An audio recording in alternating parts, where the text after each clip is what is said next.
සිතාරය මෙය උත්තර භාරතීය සංගීත පද්ධතියේ භාවිත වන ප්‍රධාන තත් වාද්‍ය භාණ්ඩයයි. සිතාරය අමීර් ඛුස්රෝ පඬිතුමාගේ නිර්මාණයක් බව සැලකේ. සිතාරයේ ප්‍රධාන තත් 7ක් ඇත. 1 2 3 4 5 6 7. සිතාරයේ ප්‍රධාන තත නායකී තාර යනුවෙන් හඳුන්වයි. අනුනාද තත් හෙවත් තරබ් මගින් සිතාරයේ හඬ වඩාත් මිහිරි වේ. අනුනාද තත් හෙවත් තරබ් ඔබට මෙම පින්තූරය මගින් දැකගත හැක.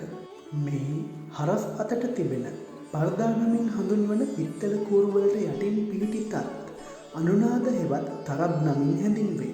සිතාරයේ පර්දා 20ක් පමණ ඇත. සිතාරය වාදනය සඳහා යොදාගන්නා උපකරණය මිස්රාබ් ලෙස හැඳින්වේ.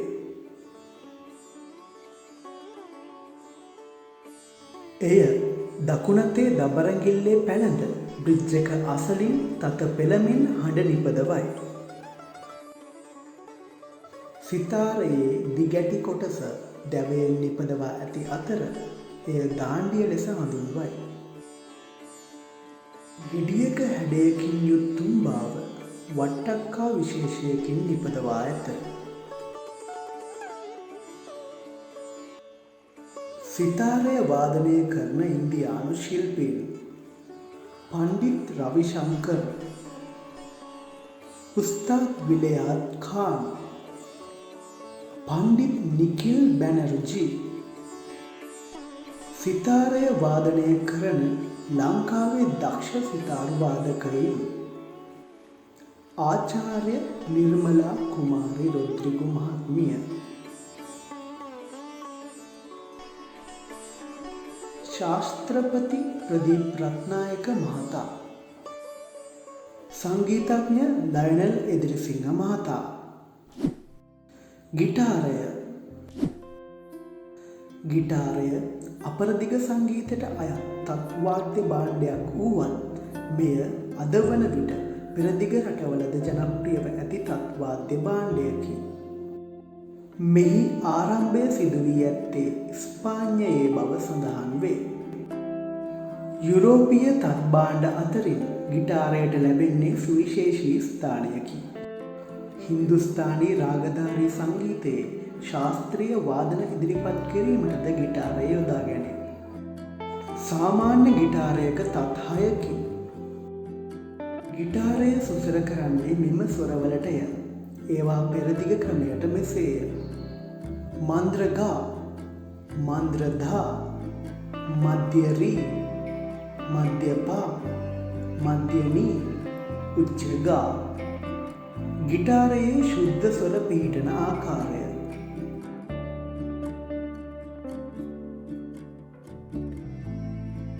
ගිටාරය හා සම්බන්ධ මෙම පෙට්ටිය වැනි කොටස නිසා නාදය වැඩි දියුණු වේ. එය බොක්ස් යනුවෙන් හඳුන්වයි. ගිටාරයේ ස්වරස්ථාන සඳහා ෆ්‍රෙට්ස් සවිකර ඇත. මෙම රූප සටහනෙන් ෆ්‍රෙට්ස් පිළිබඳව දළ අදහසක් ලබා ගන්න.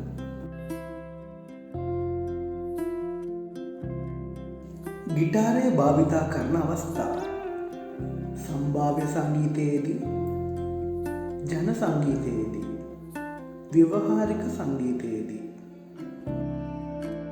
ගිටාරය භාවිතා කර ඇති ශ්‍රී ලාංකේය ගීත අම්මා වරුණේ, සීත රෑ යාමේ, ලඳුනේ, දෛවයෝගයකින් නොවේදෝ. එම ගීත ශ්‍රවණය කර රස විඳින්න ගිටාරය වාදනය කිරීමට පික් එකක් භාවිතා කරයි.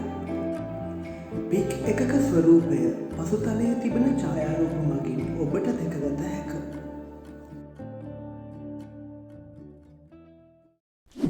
තබ්ලාව. තබ්ලාව ಭಾರತයේ හින්දුස්ථානී සංගීතයේ ප්‍රධානම තාල වාද්‍ය භාණ්ඩයයි.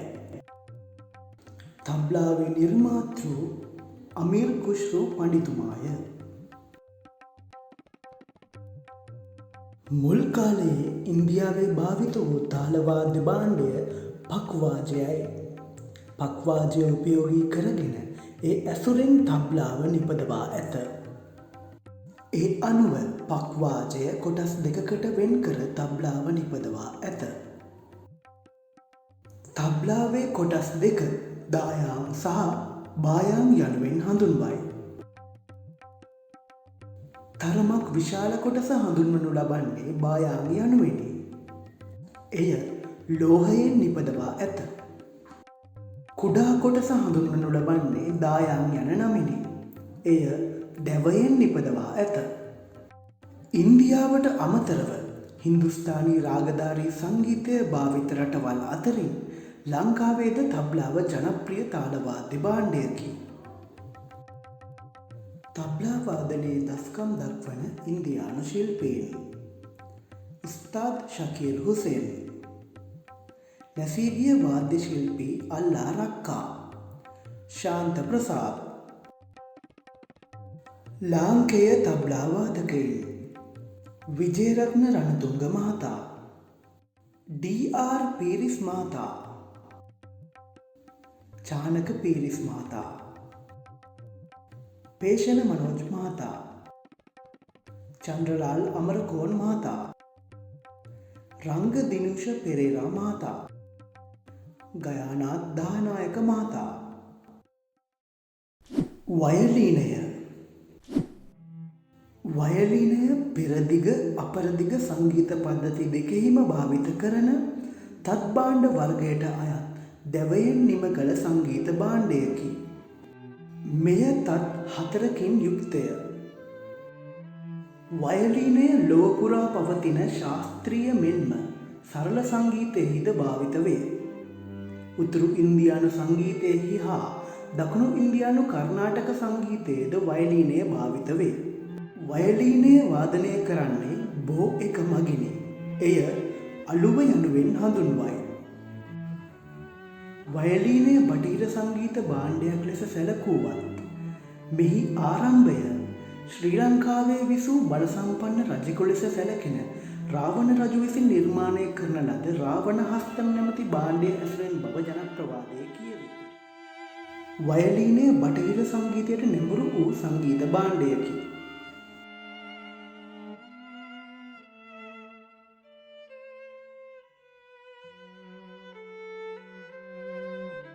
වයලීනයක කොටස්.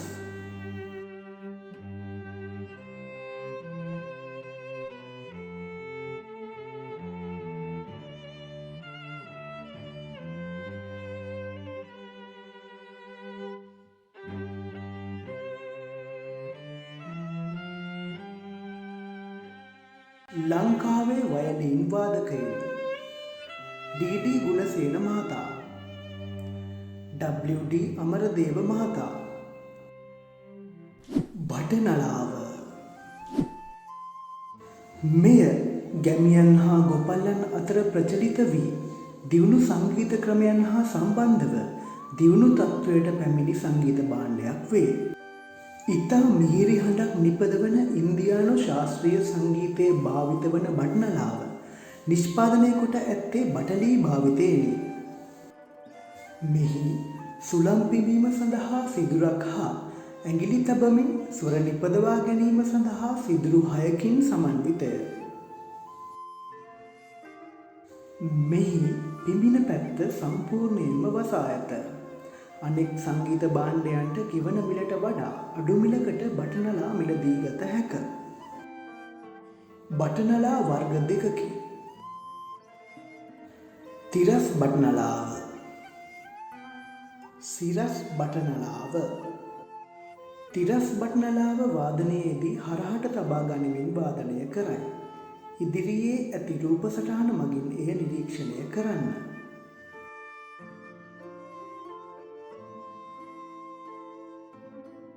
නමුත් සිරස් බටනලාව වාදනය කරන්නේ බටනලාව කෙලින් අතට තබා ගනිමිනි. ඉදිරියේ ඇති පින්තූර නිරීක්ෂණය කරන්න.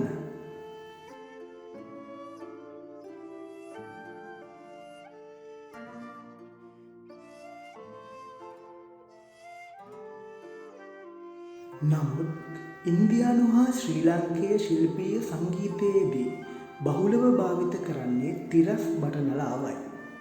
බටනලාව වාදනය කරන ඉන්දියානු සංගීතඥයින් පණ්ඩිත් හරිප්‍රසාද් චෞරාසියා, පණ්ඩිත් පන්නලා ගෝස්. ශ්‍රී ලාංකේය සංගීතඥයින් අනිල් මීරිපැන්න මහතා, වී හේමපාල මහතා. බටනලාවේ ස්වර පිහිටීම මෙසේය. අඳුරු කර ඇති සිදුරු ඇඟිලි තුඩුවලින් වැසීම මගින් ස්වර නිපදවා ගත හැකිය.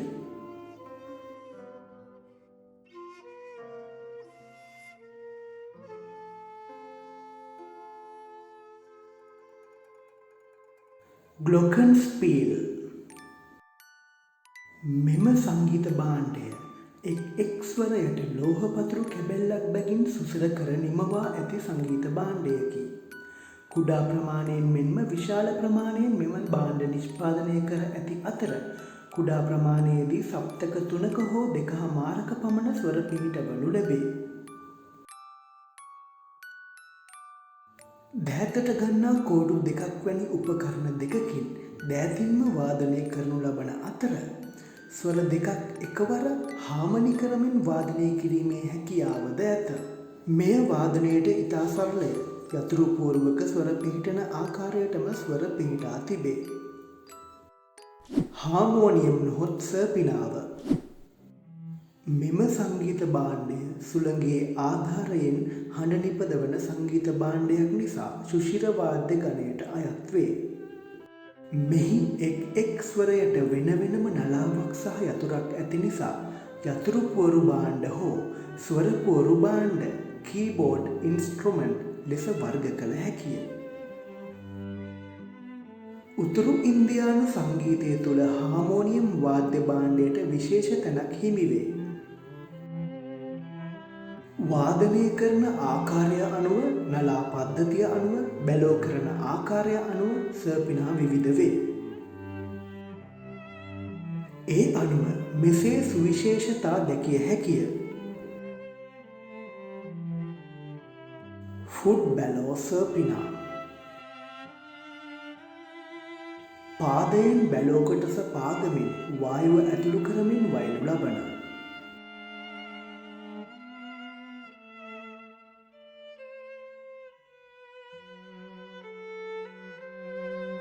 හෑන්ඩ් බැලෝ සර්පිනා. අතින් බැලෝ කොටස චලනය කරමින් වායුව ඇතුළු කරමින් වයන.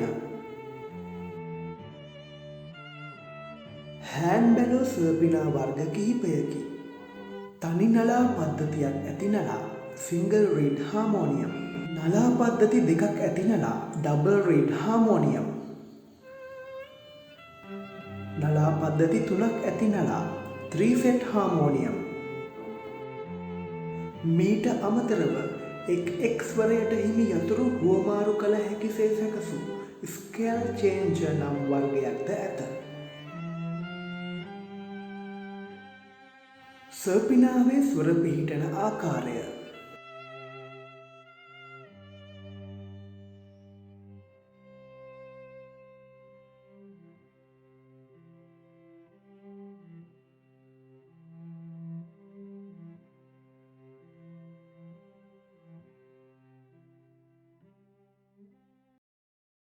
හාමෝනිකා මවුත් ඕගනය.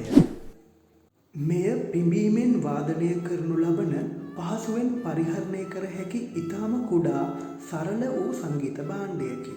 හාමෝනිකාව ලෝකය පුරාම ජනප්‍රිය භාණ්ඩයක් වන අතර විවිධ ජන සමාජ තුළ විවිධ අයුරින් වාදනය කරනු ලබන්නකි. සර්පිනාවක මෙලෝඩිකාවක වැනි යතුරු පුවරු සහිත සංගීත භාණ්ඩයක ඇතුළත ඇති නලා පරිද්දෙන් කුඩා නලා පද්ධතියක් හාමෝනිකාවේද සවි කර ඇත. මුව තබා පිමින සුළංධාරාවෙන් රීඩ් කොටස කම්පනය කර නාදය මතු කරගනු ලැබේ. එබැවින් එයට මවුත් ඕගන් යන නම ලැබී ඇත.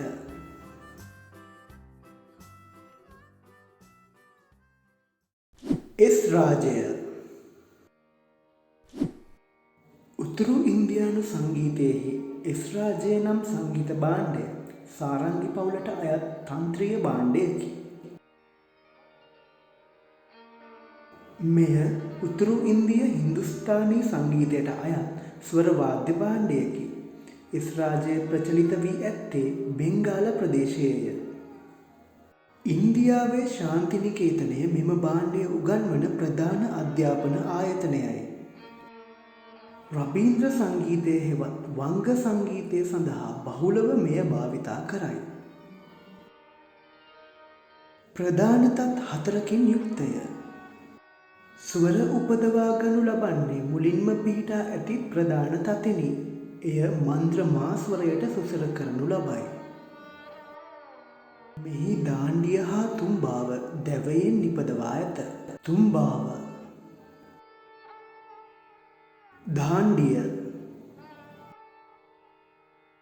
තුම්බාව මත යොදා ඇත්තේ සත්ව හමකි. බ්‍රිජ් පිහිටුවා තත් යොදා ඇත්තේ මෙම සම මතය. රූප සටහන හොඳින් නිරීක්ෂණය කරන්න. තුම්බාව සම එස් රාජය බිම වාඩි වී වාදනය කරන සංගීත භාණ්ඩයකි. මෙහි හඬ නිපදවන්නේ අලුවෙනි. ඉතා මිහිරි සිහින් නාදයක් මෙයින් උපදවයි. එස් රාජය වාදනය කරන ඉන්දීය වාදකයින් පණ්ඩිත් ආශීෂ් චන්ද්‍ර බැනර්ජී, පණ්ඩිත් රණදීර් රොයි. ශ්‍රී ලාංකීය වාදකයින් විශාරද සදානන්ද පට්ටිආරච්චි, විශාරද ලීලානන්ද රත්නායක, විශාරද අනිල් මීරිපැන්න, විශාරද සුදත් වික්‍රමසිංහ, වාද්‍ය නිපුන් නිශාත් හඳුන්පතිරණ. මෙම භාණ්ඩය ඉතා අල්ප වශයෙන් මෙරට සරල ගී සඳහා භාවිතා කර ඇත. ඉංග්‍රීසි මණ්ඩලීනය. ඉංග්‍රීසි මණ්ඩලීනය තත්වාද්‍ය භාණ්ඩයකි. උතුරු ඉන්දියානු රාගධාරී සංගීතයේත් ඉංග්‍රීසි මණ්ඩලීනය භාවිත වේ. මැන්ඩලීනය ප්ලෙක්ට්‍රම් හෝ පික් නමින් හැඳින්වෙන කුඩා ප්ලාස්ටික් කැබැල්ලකින් තත් දෙපසට පෙළමින් වාදනය කරනු ලබයි. නූතන ශ්‍රී ලාංකේය සරල ශාස්ත්‍රීය සංගීතයේද මෙම භාණ්ඩය යොදාගත් අවස්ථා ඇත. එඩ්වඩ් ජයකොඩි මහතාගේ කැරකෙන රෝදේ පුංචි කරත්තේ යන ගීතය ශ්‍රවණය කරන්න. එහි අතුරු වාදනයේ මැන්ඩලීනය යොදාගෙන ඇත.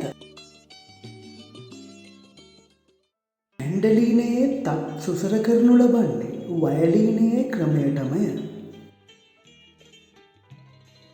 වයලීනයේ තත් 4ක් ඇති නමුත් මැන්ඩලීනයේ එම ස්වරවලටම සුසර කළ තත් 2 බැගින් තත් 8ක් ඇත.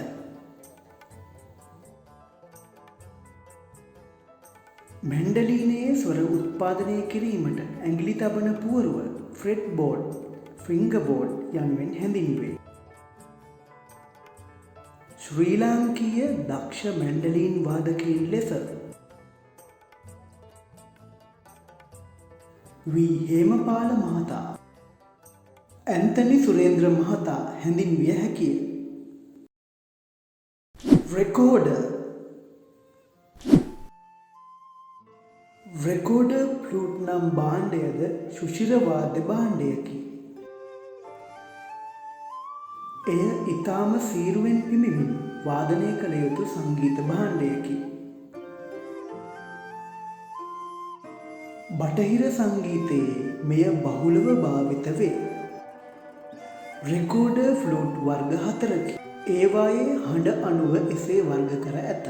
සොප්‍රානෝ රෙකෝඩර් හඬ තලය ඉහළය. ඇල්ටෝ රෙකෝඩර් හඬ තලය මධ්‍යස්ථය. ටෙනර් රෙකෝඩර් හඬ තලය පහළය. බේස් රෙකෝඩර් හඬ තලය ඉතාම පහළය.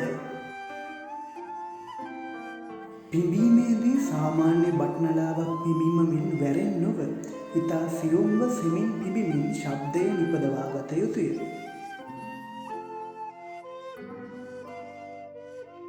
රෙකෝඩරයේ ස්වර පිහිටීම මෙම රූප සටහනෙන් දැකගත හැකිය.